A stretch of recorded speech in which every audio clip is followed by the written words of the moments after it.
Hello everyone, welcome back to my channel geomatics engineering. और आज के इस लेक्चर में जो है हम अपने डिजिटल इमेज प्रोसेसिंग वाले एमसीक्यू को ही कंटिन्यू कर रहे हैं। और आज के एमसीक्यूज के लिए जो टॉपिक होगा वो डिजिटल इमेज कैरेक्टरिस्टिक्स पे इमेज हिस्टोग्राम से और इमेज स्कैटरग्राम से रिलेटेड क्वेश्चंस होंगे। तो शुरू करते हैं इसको। सबसे पहला क्वेश्चन सबसे आसान सा क्वेश्चन है, ये आप सबको पता होना चाहिए। तो सबसे पहला क्वेश्चन है हमारा कि अ digital image is made up of a 2D array of numbers called a. एक डिजिटल इमेज जो 2D एरे के नंबर से बनी होती है उसको क्या कहते हैं।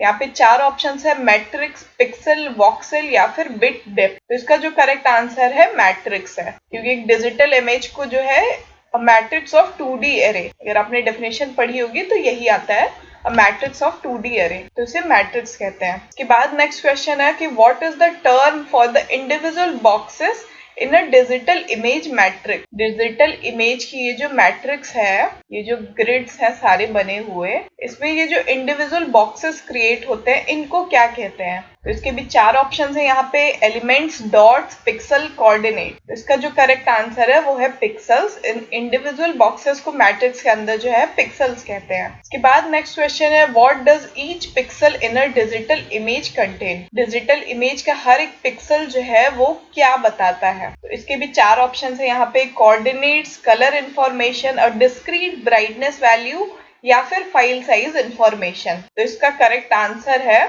और discrete brightness value. Digital image के हर एक पिक्सल में जो है एक डीबी वैल्यू, जिसको डिस्क्रीट ब्राइटनेस वैल्यू के नाम से जाना जाता है, वो कंटेन रहती है इंफॉर्मेशन हर एक पिक्सल के अंदर। इसके बाद नेक्स्ट क्वेश्चन है कि how is pixel size calculated using the given relationship. मतलब कि अगर आपको फील्ड ऑफ व्यू और मैट्रिक्स दिया हुआ है तो पिक्सल साइज को कैसे कैलकुलेट करेंगे। यहाँ पे चार फॉर्मूले हैं, FOV plus matrix, FOV multiplied by matrix या फिर FOV डिवाइडेड बाय मैट्रिक्स या फिर FOV माइनस मैट्रिक्स। तो इसका करेक्ट आंसर है FOV डिवाइडेड बाय मैट्रिक्स। अब इसी से रिलेटेड एक क्वेश्चन को देखते हैं कि एक सैटेलाइट इमेज है जिसका फील्ड ऑफ व्यू जो है 50 किलोमीटर है एंड मैट्रिक्स साइज जो है वो 2048। तो पिक्सल साइज कैलकुलेट करना है। यहाँ पे भी चार ऑप्शन है। अब जो हमने फॉर्मूला पढ़ा है FOV डिवाइडेड बाई मैट्रिक्स, इससे अगर वैल्यूज को पुट करें तो हमारा आंसर जो है ये सारी मीटर्स में, हमें FOV किलोमीटर में दिया हुआ है, तो इस किलोमीटर को जो मीटर में कन्वर्ट कर लिया हमने 50,000 मीटर डिवाइडेड बाई मैट्रिक्स। तो मैट्रिक्स हमारे जो है नंबर ऑफ 2048 है।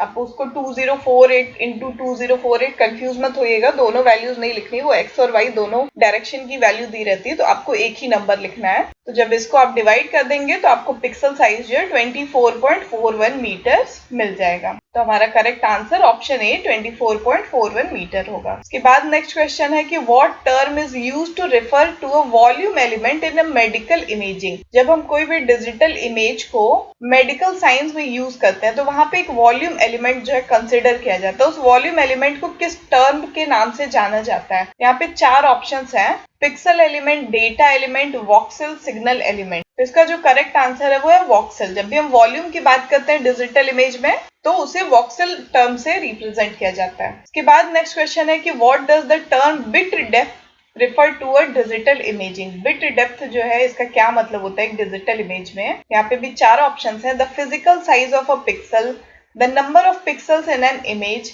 The colour saturation in an image या फिर द नंबर ऑफ बिट्स पर पिक्सल। तो इसका जो करेक्ट आंसर वो option D, the number of bits पर पिक्सल। इसी से रिलेटेड एक क्वेश्चन भी देखते हैं कि for digital medical image had a bit depth of 8 bits per pixel. bit depth जो है 8 bit per pixel है, तो how many different intensity level can each pixel represent। तो आपको जो है कैलकुलेट करना है इंटेंसिटी लेवल, हर एक पिक्सल क्या रिप्रेजेंट करेगा। तो यहाँ पे चार ऑप्शंस हैं। तो इंटेंसिटी लेवल जो है, इंटेंसिटी लेवल को कैलकुलेट करने का फॉर्मूला होता है 2 to the power of bit depth। यहाँ पे पावर का सिंबल मिसिंग है, 2 to the power of bit depth। तो यहाँ पे 2 है और बिट डेप्थ हमारा कितना है 8। तो 2 to the power जब 8 करेंगे तो हमें आंसर जो है 256 मिल जाएगा। मतलब कि उस इमेज में जो है टोटल इंटेंसिटी लेवल्स जो है वो 256 है। तो इसका correct answer option C 256 levels हो जाएगा। इसके बाद नेक्स्ट क्वेश्चन है कि what are the tiny squares that make up a digital image called. एक डिजिटल इमेज में जो छोटे छोटे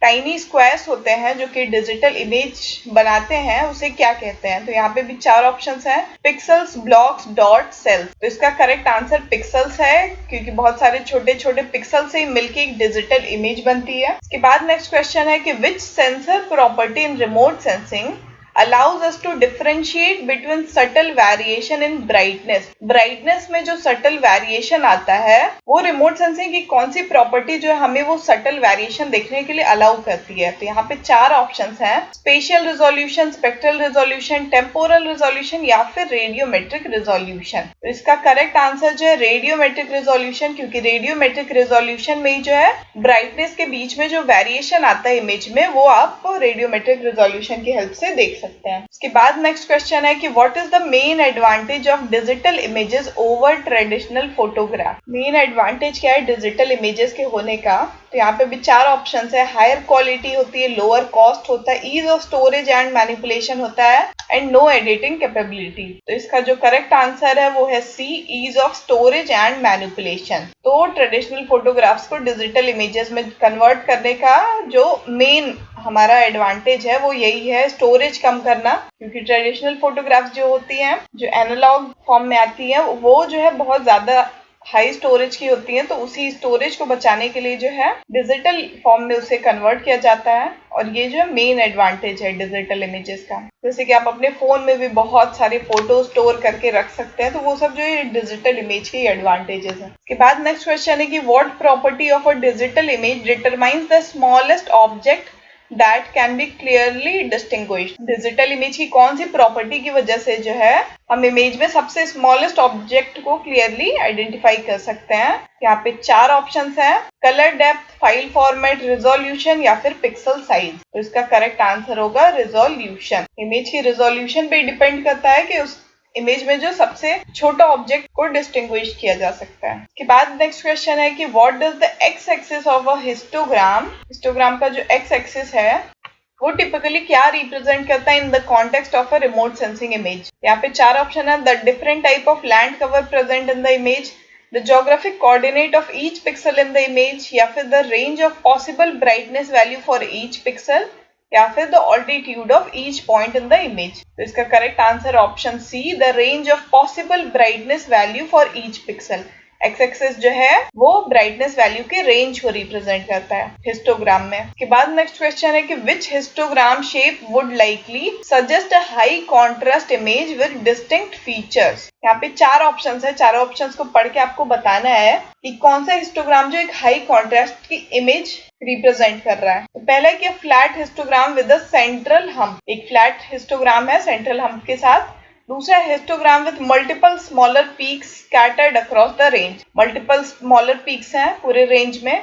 तीसरा histogram with 2 prominent peaks on the opposite sides, दूसरा क्या है 2 प्रोमिनेंट पीक्स हैं दोनों ऑपोजिट साइड्स में। और चौथा है histogram with a single tall peak in the middle, एक सिंगल टॉल पीक है मिडल में। तो ये चारों हिस्टोग्राम में से कौन सा हिस्टोग्राम जो एक हाई कॉन्ट्रास्ट की इमेज को रिप्रेजेंट करता है। तो इसका करेक्ट आंसर है histogram with 2 prominent peaks on the opposite and, जिसके ऑपोजिट एंड्स पे 2 हाई पीक्स है, ये हाई कॉन्ट्रास्ट की इमेज है। जैसा कि आप एग्जांपल में देखिए एक इमेज हाई कॉन्ट्रास्ट की इमेज है और इसका हिस्टोग्राम जो है ये दोनों एंड्स पे जो है हिस्टोग्राम की पीक बहुत ज्यादा हाई है। तो ऐसा आप एक्सपेरिमेंट करके भी देख सकते हैं बहुत सारी इमेजेस के साथ कि किस टाइप का हिस्टोग्राम जो है कैसी इमेजेस को रिप्रेजेंट करता है। इसके बाद नेक्स्ट क्वेश्चन है कि how can analyzing the histogram of a remote sensing image help identify homogeneous regions को आइडेंटिफाई करने में हिस्टोग्राम का क्या रोल है, कैसे आइडेंटिफाई कर सकते हैं हिस्टोग्राम को देखते हुए होमोजीनियस रीजन्स को। तो यहाँ पे 4 ऑप्शंस है,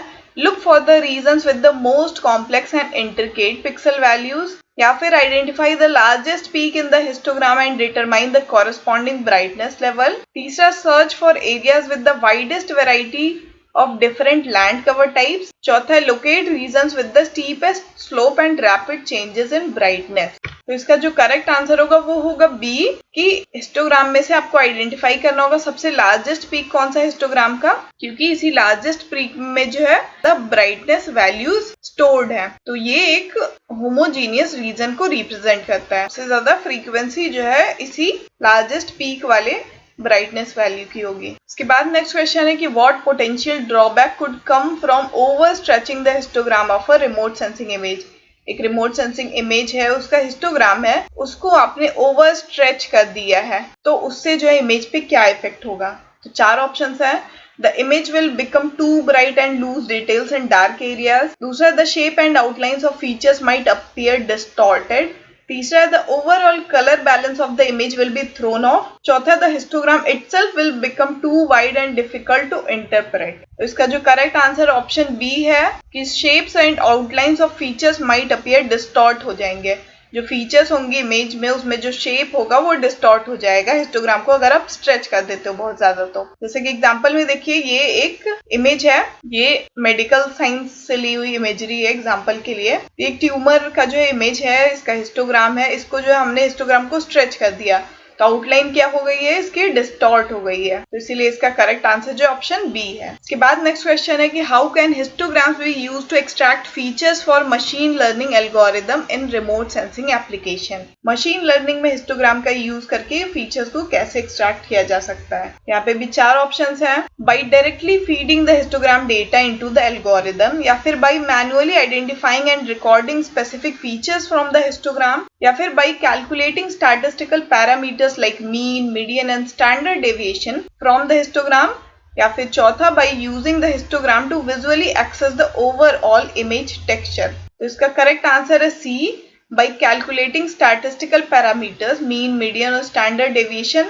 को कैलकुलेट करके हिस्टोग्राम से इसको जो है मशीन लर्निंग के एल्गोरिदम्स में यूज कर सकते हैं। इसके बाद नेक्स्ट क्वेश्चन जो हमारा स्कैटरग्राम से रिलेटेड है, तो what is the main purpose of scattergram. का मेन पर्पस क्या होता है रिमोट सेंसिंग में। तो यहाँ पे 4 ऑप्शंस हैं। To create a visually appealing image of the data, to identify relationship between different spectral bands, या फिर to calculate the mean and standard deviation of the data, या फिर to classify pixels in an image into different category। तो इसका जो correct answer है वो है to identify relationship between different spectral band। different spectral bands के बीच में relationship आइडेंटिफाई करने के लिए जो है इसका इस्तेमाल किया जाता है। तो स्कैटरग्राम्स जो है are used to visualize the relationship between intensity of one spectral band and the intensity of another band for each pixel के लिए। और इससे क्या होता है, डिफरेंट टाइप के land cover type, map feature और ओवर टाइम जो चेंजेस मॉनिटर करने के लिए इसका इस्तेमाल किया जाता है। इसके बाद नेक्स्ट क्वेश्चन है what does a cluster of points on a scattergram typically indicate. Scattergram में जो क्लस्टर ऑफ पॉइंट्स होते हैं, स्कैटरग्राम का यहाँ मैंने एक भी फोटो नहीं लगा रखा है, मैं आपको अभी एंड में दिखाती हूँ लेक्चर के स्कैटरग्राम कैसा दिखता है। तो स्कैटरग्राम में जो क्लस्टर ऑफ पॉइंट्स होते हैं वो टिपिकली क्या इंडिकेट करते हैं।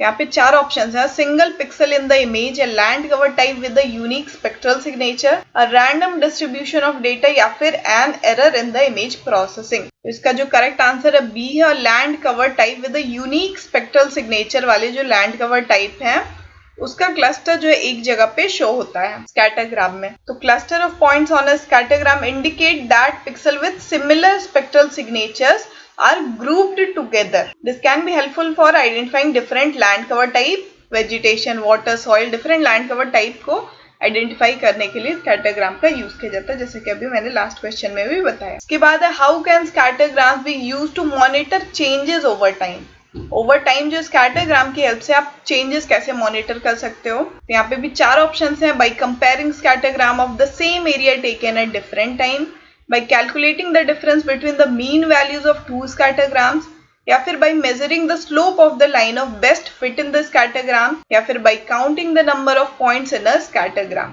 इसका करेक्ट आंसर है option A, by comparing scattergram of the same area taken at different time। में लिया गया हो सेम एरिया का स्कैटरग्राम, उससे जो है आप चेंजेस मॉनिटर कर सकते हो ओवर टाइम। देखिए एक एग्जांपल है, ये एक स्कैटरग्राम है एक रिमोट सेंसिंग इमेज का डिफरेंट नॉइज लेवल्स पे। यहाँ पे सेम कलर वाले ये जो वैल्यूज हैं ये एक क्लास के एक ग्रुप के हैं। तो ये स्कैटरग्राम की इमेज है। तो आज के लिए बस इतना ही है, इतने सारे क्वेश्चंस हैं। बाकी के बचे रिलेटेड टॉपिक्स पे जो है मैं नेक्स्ट लेक्चर में उनको कवर करूंगी। तो आई होप कि आप सबको ये लेक्चर अच्छा लगा हो, पसंद आया हो। तो आप सबका इस वीडियो में बने रहने के लिए बहुत बहुत धन्यवाद। Thank you very much.